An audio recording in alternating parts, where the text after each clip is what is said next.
Hi guys, today is 25th December 2018 and this is Daily Current Affairs brought to you by UPSC and Merry Christmas to all of you. And our topics are Acoustic Tweezers, Underground Master Plan of Singapore, Proposed Amendments to IT Act and Bogeybill Bridge and other bridges.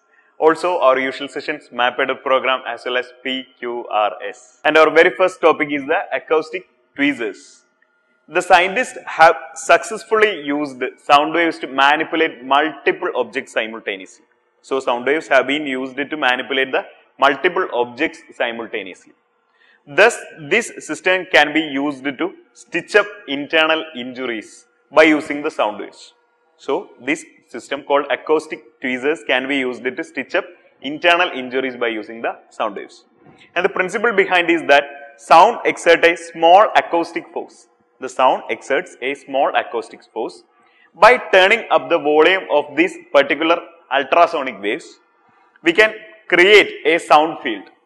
So, sound exerts a small acoustic force, and by turning up the volume of this particular ultrasonic wave, we can create a sound field like magnetic field, like electric field.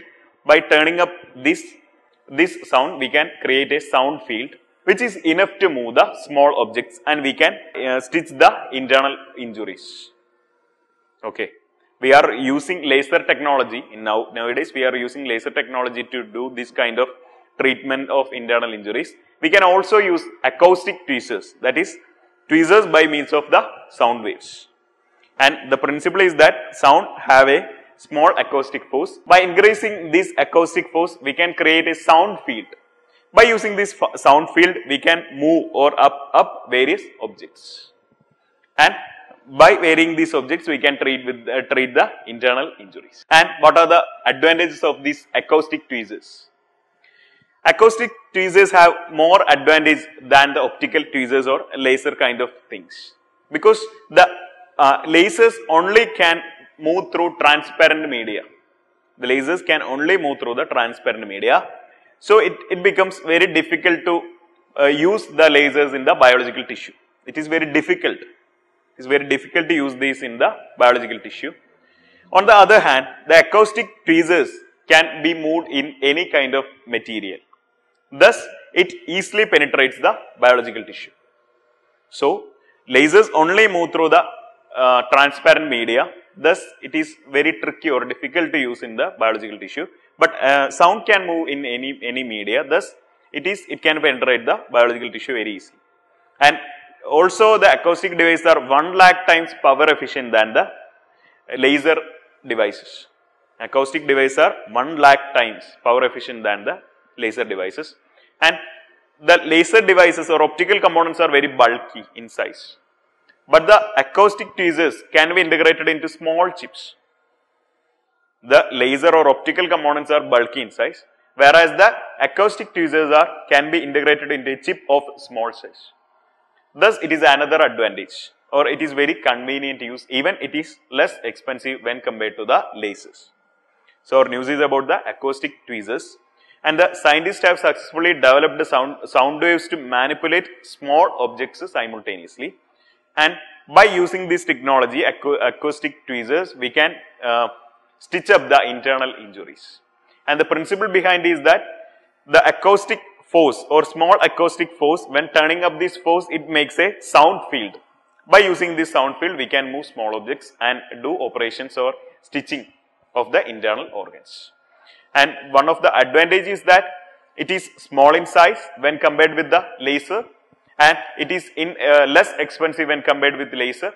Also, the power efficiency is well in case of acoustic when compared with laser, and laser only travels through transparent media. Thus, it makes difficult to travel in biological tissue or human tissue.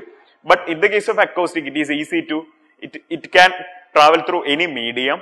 Thus, it is easy to penetrate biological tissues. And our next news is about the underground master plan by Singapore.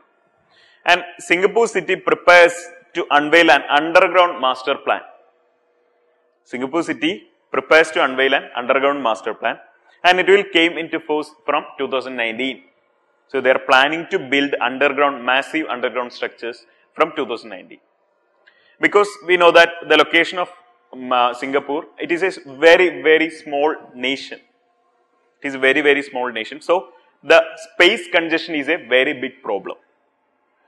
And now the island nation is running out of space.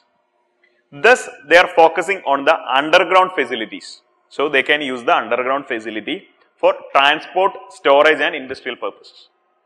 So, they are making transport, storage and underground, industrial purposes underground, and they will get free space in the surface land.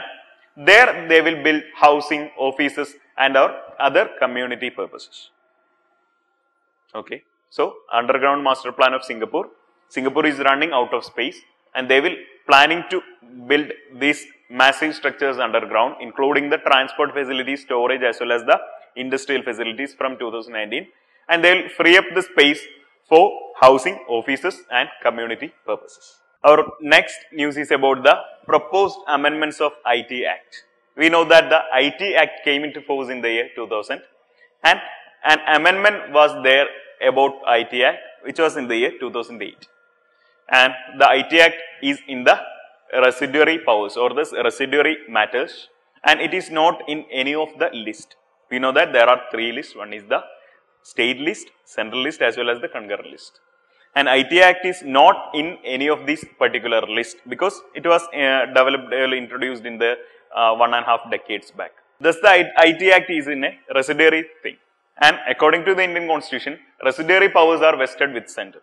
So the IT Act is in the hand of center and it is not in any of the three lists enumerated in the 7th schedule. Okay. And it's about an amendments in the IT Act. The recent amendment makes it mandatory for platforms like Facebook, WhatsApp or Twitter to trace the unlawful information. So, the recent amendment or the recent bill for the amendment of IT Act proposes the mandatory tracing of unlawful information by the platforms like Facebook, WhatsApp and Twitter. And as per the notification, the content should be removed within 24 hours. So, if an unlawful information is found in any of the social media websites or any of the platform, after the notification, when the government notifies, the content should be removed within 24 hours. And the government will provide the ground for such notification.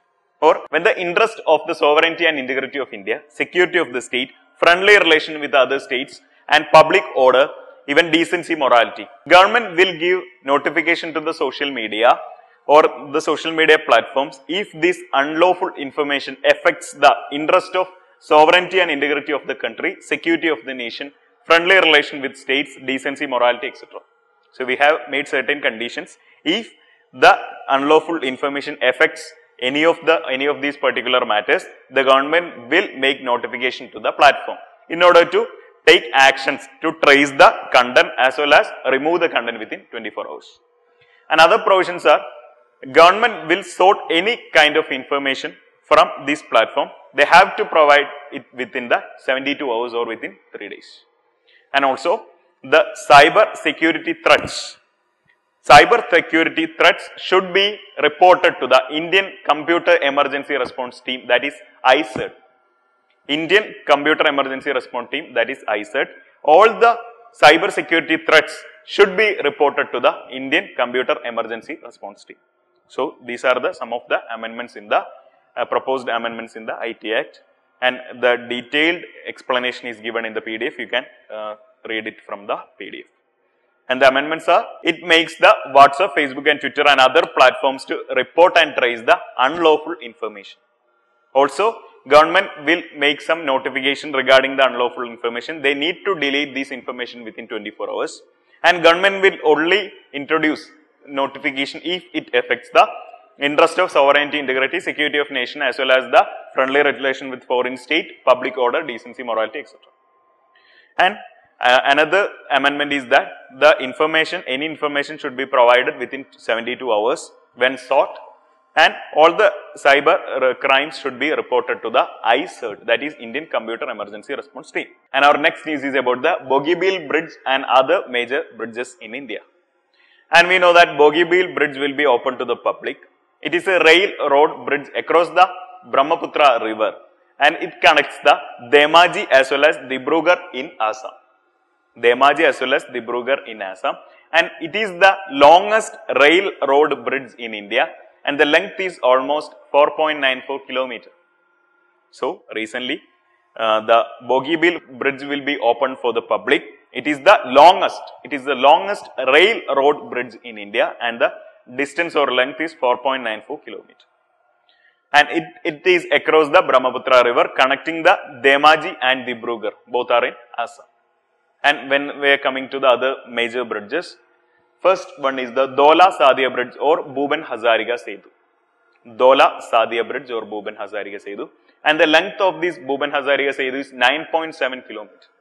9.7 km, and it is across the Lohit river connecting the Dola and Sadia. Dola and Sadia, and the bridge is in the Assam state or state of Assam, but it connects Assam with the Arunachal Pradesh. And next bridge is the Dibang river bridge, and the length of this bridge is 6.2 km. It is across the Dibang river connecting Bomchur and Meka. Both are in Arunachal Pradesh. And another major one is the Mahatma Gandhi Setu. It is almost 5.7 km. It is across Ganga, connecting the Patna and Hajipur of Bihar. Our next session is the MAPED program. On MAPED program we have Seychelles. And Seychelles is an archipelago as well as a sovereign state in the Indian Ocean. You can see Seychelles here. It is near to the Madagascar. And it is a part of the African continent. It is a part of the African continent. And the capital city of Seychelles is Victoria. So the capital city of Seychelles is Victoria. It is in African continent. And it is an archipelago as well as an independent nation or sovereign state. Earlier Seychelles was a British colony, but it gained independence in the year 1976. You can see Seychelles there.